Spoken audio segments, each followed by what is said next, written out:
If you're an 80s baby like me, Indiana Jones holds a special place in your heart.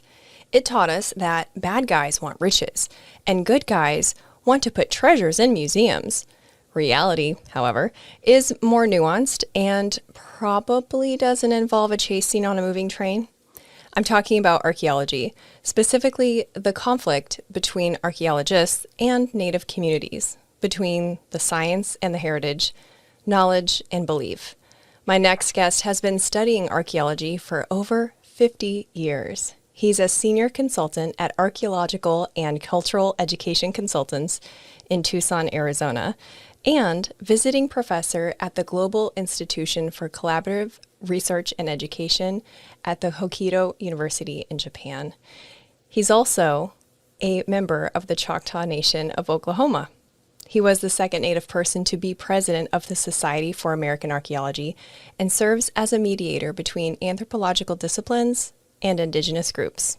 Today, he's going to share what it's like to work in two worlds and answer the question, why aren't there more Native archaeologists?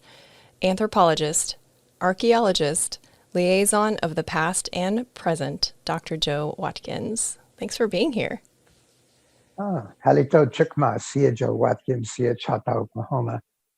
Hello, my name is Joe Watkins. I'm a member of the Choctaw Nation of Oklahoma, and thank you very much, Meredith, for inviting me to be here. Looking forward to our conversation today. I'm so glad that you're here, or I guess there in Japan at the moment.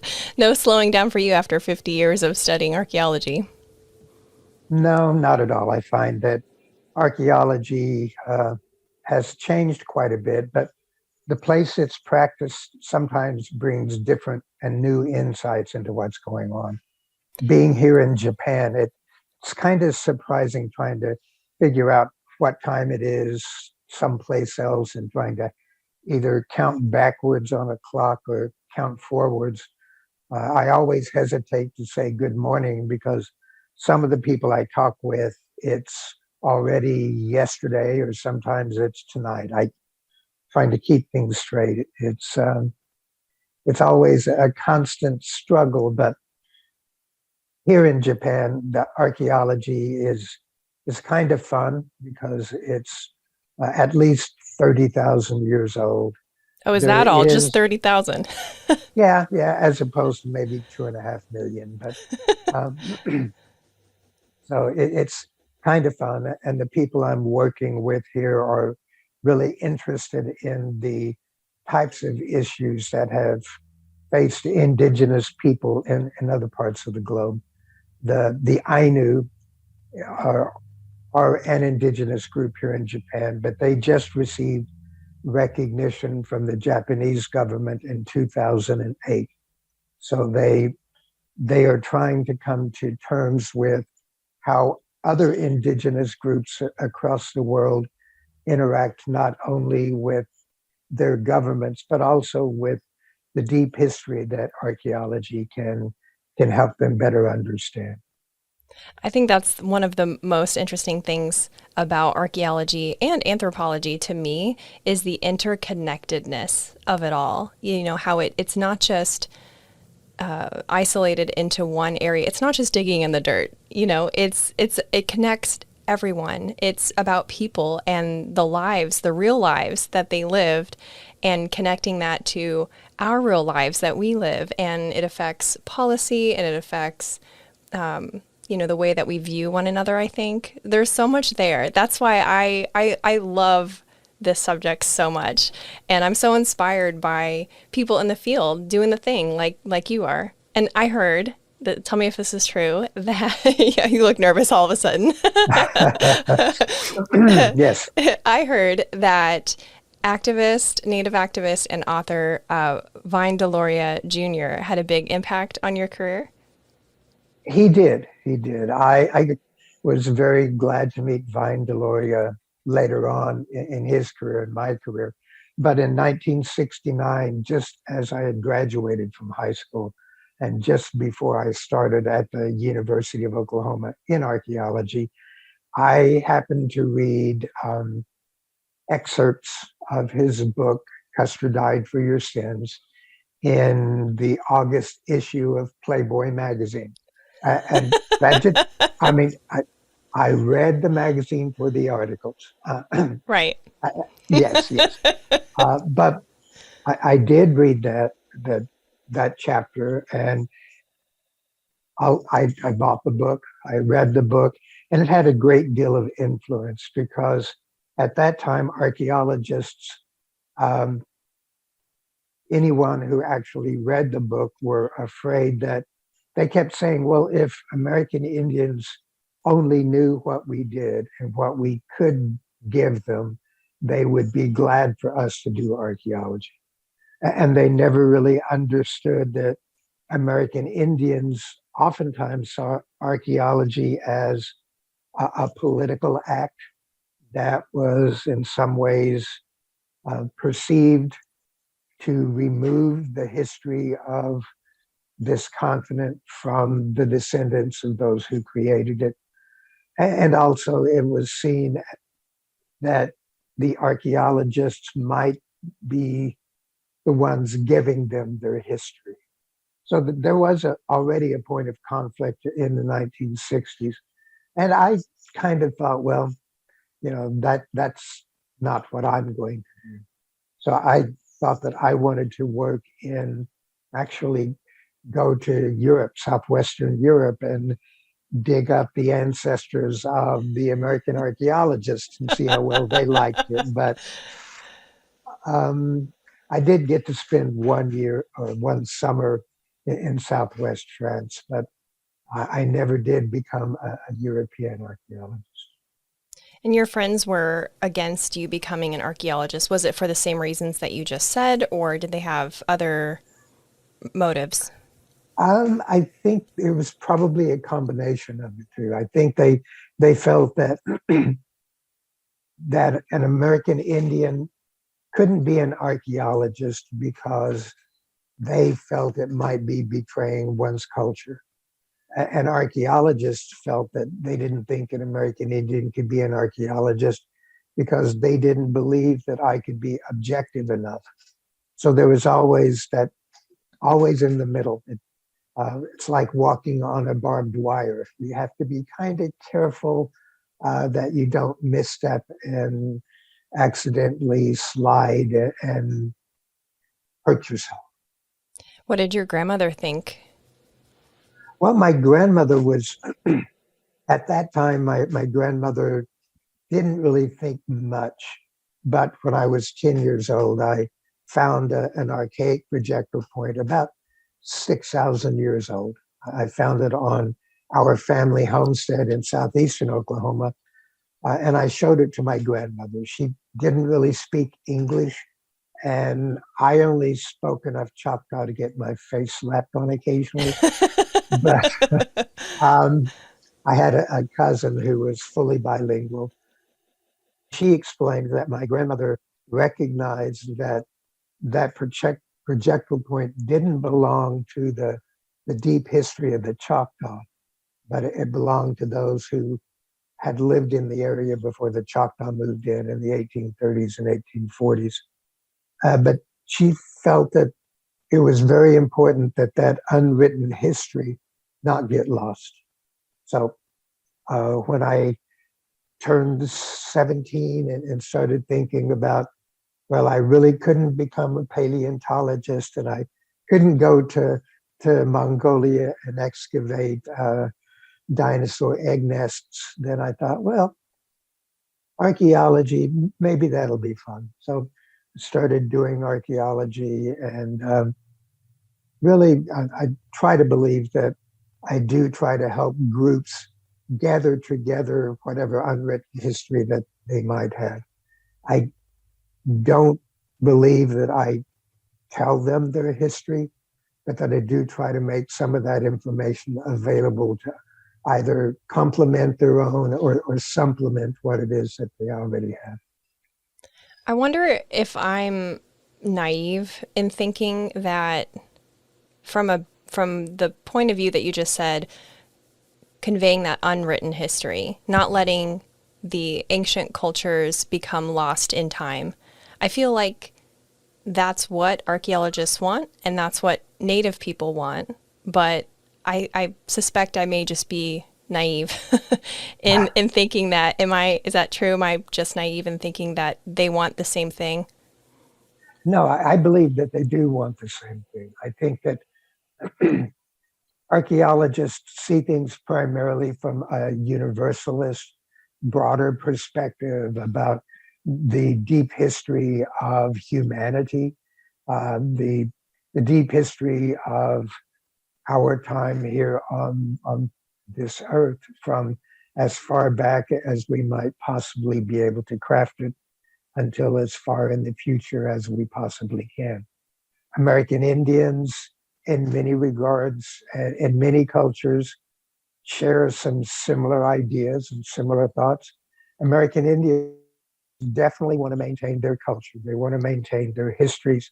They want their children to recognize what their ancestors had gone through. Um, but there are some things that Indian cultures don't really care to share. There are a lot of things that they will, but there are some things that they like to hold more closely to themselves. So I think that as you perceive that there is quite a few shared goals, some archaeologists recognize that and still believe that if we could just convince American Indians that we have these lofty ideas and that they're very much uh, complementary to what the American Indian groups think, then they would welcome us with open arms. But some archaeologists just don't really know how to approach it, I guess. What have been some examples in the past of conflicts between the two groups? Just to kind of paint a picture of, someone who maybe like me is like, can't we all just be friends? um, there actually have been positives and negatives. One of the I knew some archaeologists in the late '60s who were working with a tribe in Utah.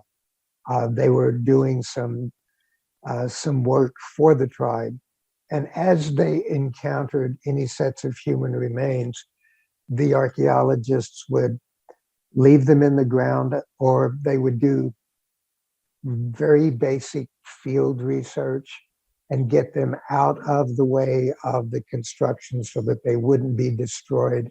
And then they reburied them.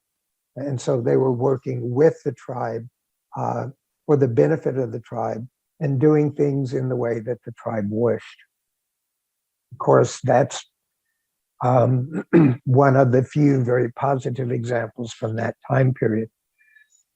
There's been a lot of conflict, primarily the more recent and probably the more publicized one has been with a set of human remains called the Ancient One, or Kennewick Man, discovered in the mid-1990s on the Columbia River. That went so far as to require a court case. The tribes in the area, 6 tribes, wanted the human remains reburied. The Corps of Engineers, on whose land the materials were found, were proposing to rebury it under the Native American Graves Protection and Repatriation Act. But then 6 scientists sued to stop the repatriation, went to court. The court found that the Corps of Engineers could not repatriate because those remains, due to a minor technicality, could not be considered Native American under NAGPRA, the Native American Graves Protection Repatriation Act. So that created a great deal of hostility between the tribes, at least in the Northwest Coast, and archaeology, anthropology, biological anthropology. And it oftentimes has been used as a rallying point by tribes who were wanting to have materials repatriated and returned. So it ended on a good note, I suppose. The human remains were ultimately reburied in believe it was in 2016. Actually, it was on my birthday, February 18th, in 2016. Um, they were reburied not as a result of any repatriation law, but it was reburied because of a minor rider that was put in a bill in Congress. So that probably was the most public, most contentious conflict. But there have been others, quite a few across the United States. I could probably talk for a couple of days about a few more, but probably not a good waste, a good use of our time together. Well, I mean, that example you gave is really good because it talks about a hot button, which is the treatment of remains. Well, you mentioned in a lecture that that was top of the list of grievances among Native people, that the way the archaeologists treat remains. Help me understand why, in the case of the one that you just mentioned, why were the scientists wanting so badly to not have the body buried? And why were the Native people so passionate about having it buried? Since you are exactly in the middle of those two groups, I feel like you're the right person to ask this question. Okay, well, um, the importance of the set of human remains to science was based on two things. One, its age. It was found to be about more than 9,000 years old, which would place it as one of the earliest sets of human remains in North America. And the second reason was it was a nearly complete skeleton. It wasn't just a piece of bone here and a piece of bone there. When it was uncovered, the initial anthropologist who looked at it, James Chatters, said that he thought the skull shape made it look like a European skull. And so he thought it was maybe the remains of a farmer from the 1890s, a pioneer maybe. But he found a small piece of a projectile point in the hip bone of the individual. And that kind of surprised him. Then he got a little piece of bone and sent it off for dating. And when it came back at more than 9,000 years old, it floored him because he was not expecting individuals of that age to have the morphological characteristics of the skull that they had. They were expecting it to look more like American Indians, a little bit broader, a little rounder, both on top and the face and such. And when it didn't, he was trying to figure out, well, why? And so the scientists who wanted to study the sets of human remains said that it was really important, an important way of contributing, they said, to the history of the peopling of North America, the New World. American Indian tribes in that area said, well, we don't need scientists to tell us our history. We already know it.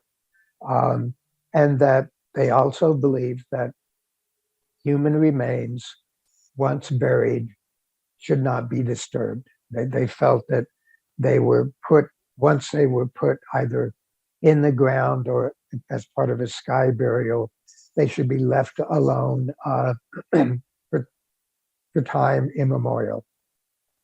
Now, the scientists, when they looked at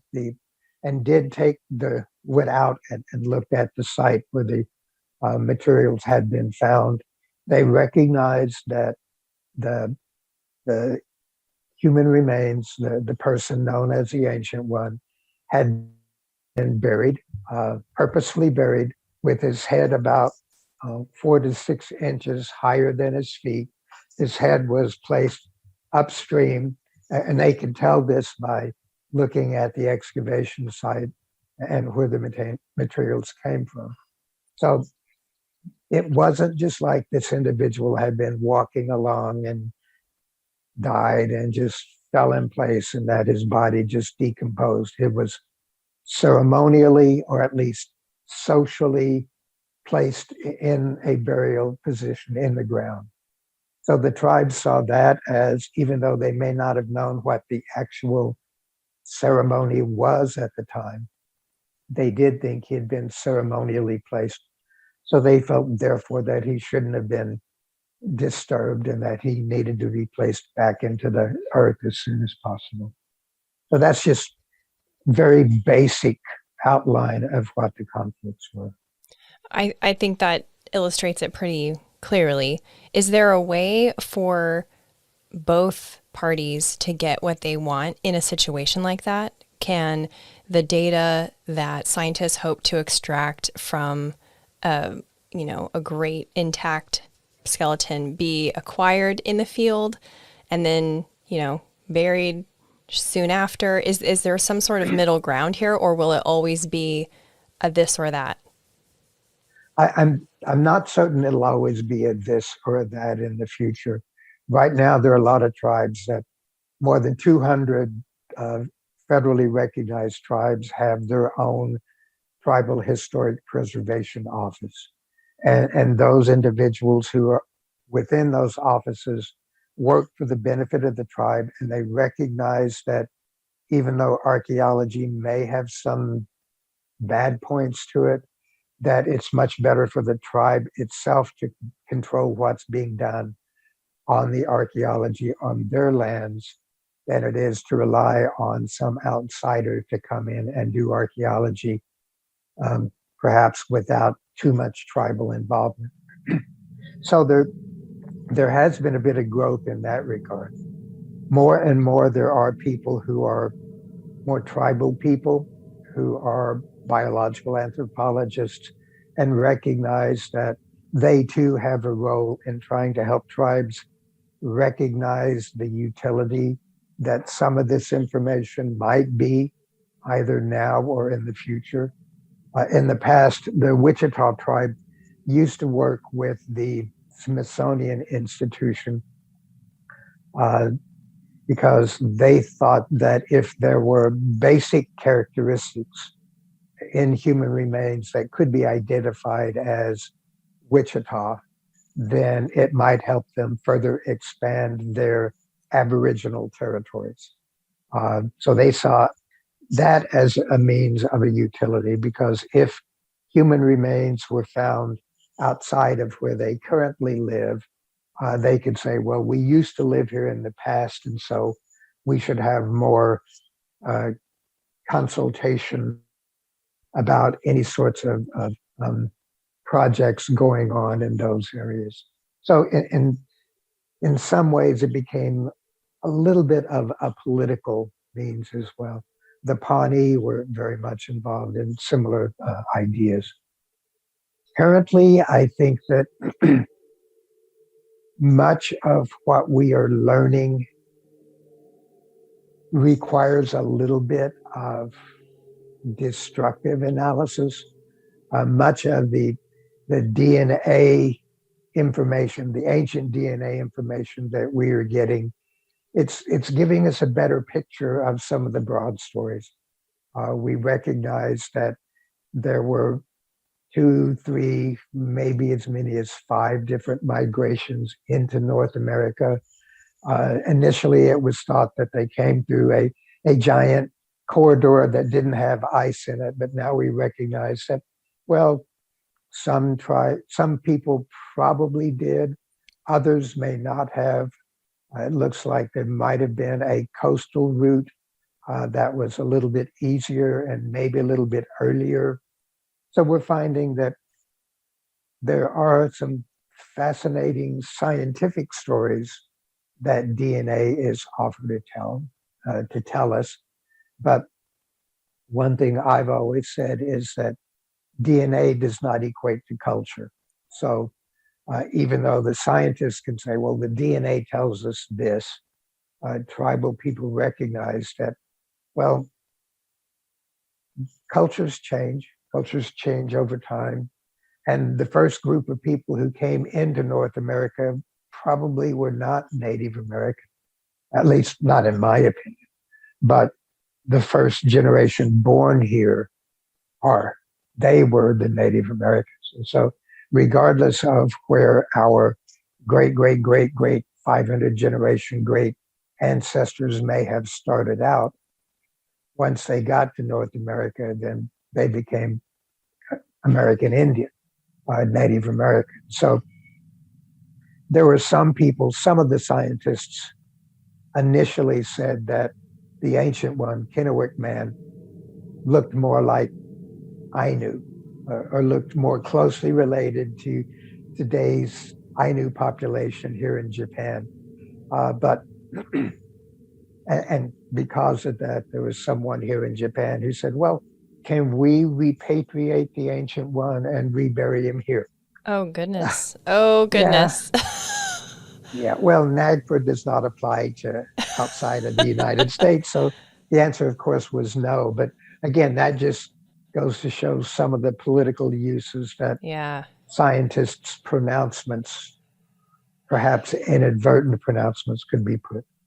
And I could see where, I'm putting myself in the shoes of a Native person who heard, stories from my grandmother, let's say, and she heard them from her grandmother. And we have all these beautiful traditions and stories that are passed down. And then to have like a non-Native scientist come in, anthropologist, archaeologist, say, oh, by the way, you were right. Like, I could see where that would feel really degrading, like pandering, it wouldn't feel good. And so I could see where there would be a desired distance between those two, but I'm happy to hear that there's collaboration. I wanted to touch on something that you said about the land, because we were referring to land sovereignty basically, right? Right. Yes. But I just learned that in Hawaii, the natives don't have any sovereignty over the land. So how would discoveries in Hawaii work? Well, there's been a movement in Hawaii to try to establish uh, lands. Of course, Hawaii's different because it was a kingdom. Right. It was a native kingdom. It was overthrown by uh, a few individuals, some very wealthy individuals, conquered by the United States. It was different. So I'm not sure how Hawaiian sovereignty is going to work. There has been a move. They're attempting to massage existing federal law and try to apply it in Hawaii. Not being a native Hawaiian, I'm not certain really what's going on yet. I've visited with some native Hawaiians it's been 3 or 4 weeks ago now. We had a few conversations, some ideas about how to try to make it work. But right now they're working against more than 100 years of precedent. So they're trying to figure out how to go about it. They're working at it in a cultural way, in that they have a lot of native Hawaiian schools that fully instruct in the native Hawaiian language. They're trying to look at language sovereignty and all those issues, and then perhaps trying to move beyond that. There might be possible ways. There are government-owned facilities or lands that the government has used in the past that might be amenable to revert to Native Hawaiian. Of course, right now there's no real singular Native Hawaiian organization, no Native Hawaiian government. Perhaps something like a Native Hawaiian parliament might be a good idea, somewhere where they could get elected officials from various communities among the different islands as a governance. Something like maybe the Sami parliament in Sweden and Finland. That might be a possibility, but I'm not certain. It's really interesting how so many of what we're talking about, it comes back to policy. It's so hard to keep politics out of this because I mean, that's kind of, I mean, when you think about how did Hawaii become part of the US? Well, yeah, it was a sovereign kingdom and it was overthrown by the US, largely to protect American business interests. So it's like it's always so sticky. And from, you're an educator. So from an educator perspective, I'm curious what you would want to see different in both, high school, especially high school. Let's just keep it at high school, actually, because not everyone goes to college. But, and I'm asking this question because, oh God, I feel like half of my freaking adult life is relearning history. I'm like, Right. I grew up in Nebraska. Excuse me, all I heard about was the stupid covered wagons. And we missed such a beautiful opportunity to learn about the native people there. And, we had so many opportunities totally missed. Hawaii, all I learned is that it was the 50th state. That was it. That was all that I learned. I literally did not know that it was a sovereign kingdom with a queen who was globally respected and invited to Queen Victoria's Jubilee until last week. Uh-huh. Last week, of course I did a podcast episode about it. So that's like really it's a nice little benefit of doing this is I have a reason to dive into some of these subjects. But I can see from a policy perspective why it would be important for future policymakers to learn history in a more complete way. But I would love to hear what you think as an educator, from an educator's point of view. How would you propose like going about making history a more complete subject at a high school level, even though I know you're not a high school educator? I do believe it's difficult because high school is generally created to help people learn how to learn, one thing. And it's also meant to instill a nationalist pride. You know, we're American. I'm proud to be an American. Here's American history. But generally, the American history that's presented is a mainstream history. It's the history of the people who founded this country, the people who fought against England to take over this country. And so it becomes it's a mechanism to instill patriotic pride.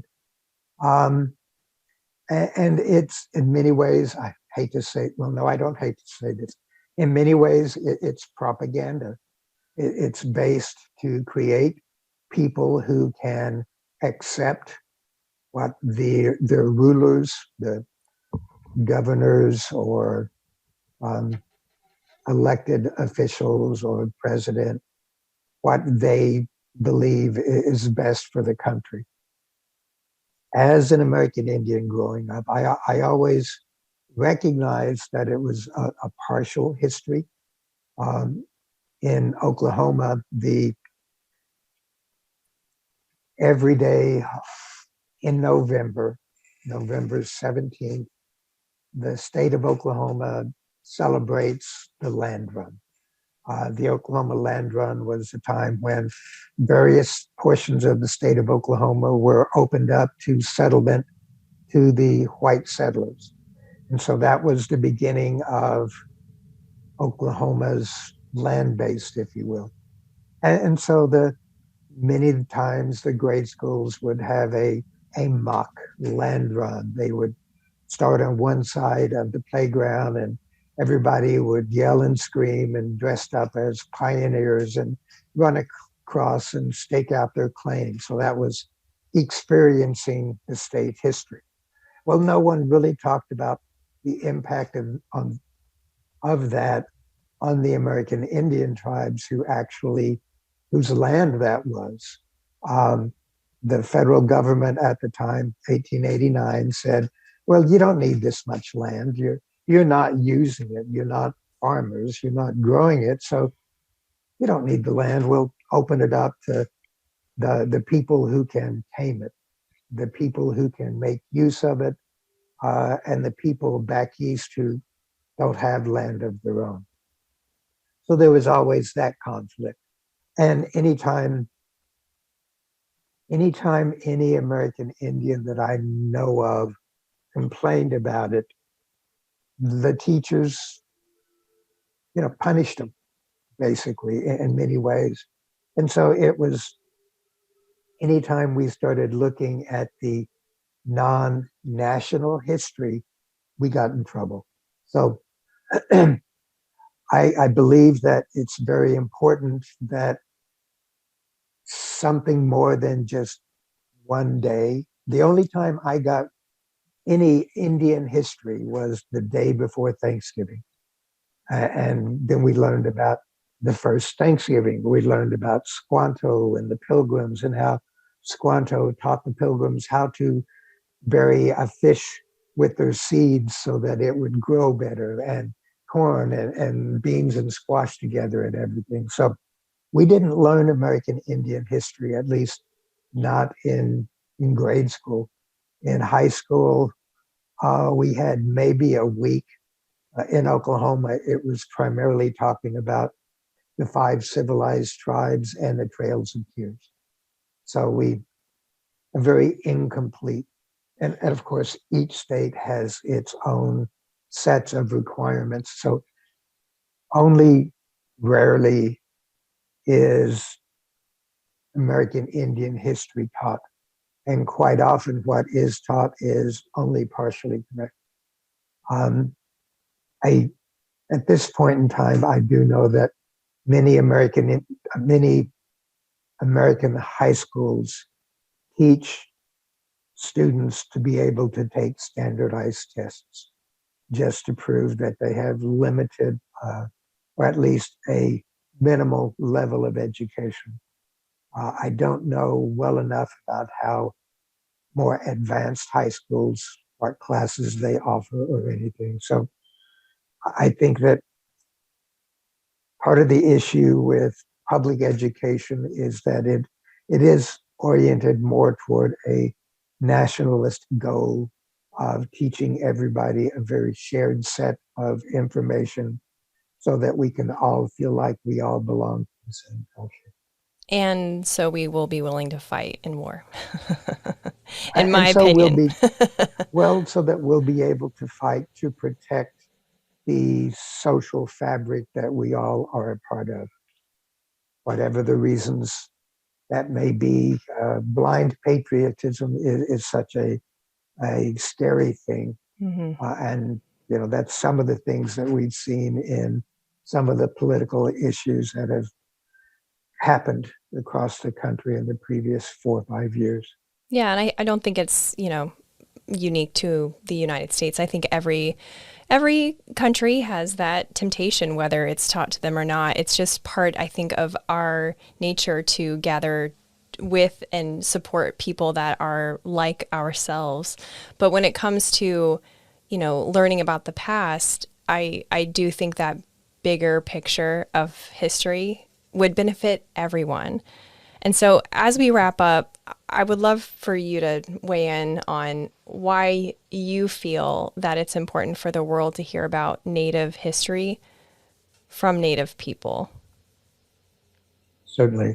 I think that it's quite easy to find any number of books about American history, Japanese history, Russian history, global history on a broad sense. The idea that Native history is somehow lessened by the fact that there haven't been people who have chosen to take the time to write it down for everybody else. In many ways, Native history is a microcosm of global history, in that every individual tribe had its own stories about the people that it interacted with. They have a different perspective. In some regards, they were the conqueror. We do know that tribes had battles, had wars, and fought with each other over sometimes little issues, sometimes major issues like food, horses, and women and children. And so to be able to have access to Native histories gives us a broader picture of what we as humans, how we interact with each other, the kinds of ways we choose to handle stress, the kind of ways we choose to welcome other people on occasion. Some tribes captured people for slaves. Other tribes adopted people from other tribes in order to create coalitions. So we know that Native histories span the gamut from dictatorships almost to total socialist republics. So it's not like any history that we encounter today is something that hasn't been experienced by native groups across the globe. I think part of the issue is that many of the native groups have been marginalized so much and so often that some of those groups have some very new and improved ways of dealing with those, of living in those marginalized environments. In the Southwest, as climate change came to a head in the 1200s, we found that there were people who were creating what are called rock gardens, in that they would put rocks fairly closely spaced together in the areas in some of their field gardens, because they found that the rocks would heat up in the daytime and cool down at night, and it would draw dew and moisture from the atmosphere, much more so than just bare ground. And so that moisture would contribute to the moisture that the plants needed to grow. And so they knew that that was a way to increase not only the amount of plants that they could grow, but to lengthen the growing season, both in the beginnings, at the front, and at the end. So if we could take that sort of information and apply it today, we might not have as much issue with climate change that we are currently experiencing.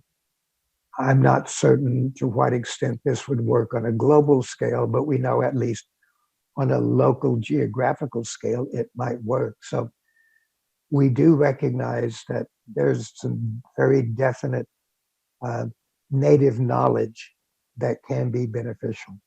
And we also recognize that native histories offer just another facet to the entire global picture about what it means to be human and what it has meant to be human since 2 million years ago, 100,000 years, however far back in time you want to go. That is, I couldn't word that any better. The thought about the technology, the humanity, those are all things that we really value right now. So I hope that in the future, those values will, expand into collaborative efforts with Native people as we continue to learn more together. But that just could be the hippie in me trying to hold hands and sing Kumbaya. So thank you, as one does. Thank you so much for this talk. I know that you and your wife wrote a book, correct, for archaeology students. Can you share about that? Sure. The book title is called The Anthropology Student's Guide from Student to a Career, or it's the Anthropology Graduate's Guide from Student to a Career. And it was set up primarily to help students translate the knowledges that they've gained as a student and use that to help them move into a professional career. It's set up in a series of chapters that helps instruct students how to do particular presentations, how to focus on gaining knowledge, how to gain experience, how to craft a vita, or how to dress for an interview, or how to interact with other students and professors and such. I've known that some schools have used it as part of the capstone courses, so that their college graduates, their seniors, take it with them, and they use it to help put together a portfolio that they can use both to apply for jobs or to apply for graduate school. We are in the process of trying to find time 1,200 miles apart to craft a second edition of it. Um, as we recognize, we published it in 2012. We recognize that in the past 10 years, there have been some major technological advances. If anything, COVID taught us over the last 2 years that much of what we used to do face-to-face can be done through technology. Perhaps not as well. It's a little bit more stilted, a little bit more problematic. We don't have the same sorts of visual clues that we might have. But so we need to address that in the book. We need to talk about the growth of now when you apply for a job, rarely do you send a letter and a paper copy and copies of your publications. Now you get online and you go to a particular website that a university may have, and you have to download this and you have to upload that, and you have to put in links to individual professors who will do an electronic letter of support for you. So things have gone electronic, and we need to address those in the book. And where could people find it if they wanted to purchase it? Right now, you can get it on Amazon. It's published by Routledge Press. If you just Google the Anthropology Graduate's Guide, you should be able to find it. Carol Ellick and Joe Watkins are the authors on it. Perfect. Thank you so much. I really enjoyed this chat. Thank you for making time. Well, you're more than welcome, Meredith, and thank you for making time yourself. It's my morning here, so I'm just really getting started, and I know it's evening or afternoon there. So again, thank you, and thank you for inviting me. I've enjoyed it. Hey, you're still here. That's awesome. I hope to see you next week too. I talk with the most interesting people that you've probably never heard of. Most of them are paradoxical and bring an opportunity for you to grow as a person. So if you like bright, meaningful entertainment, be sure to subscribe and hit the bell for notifications.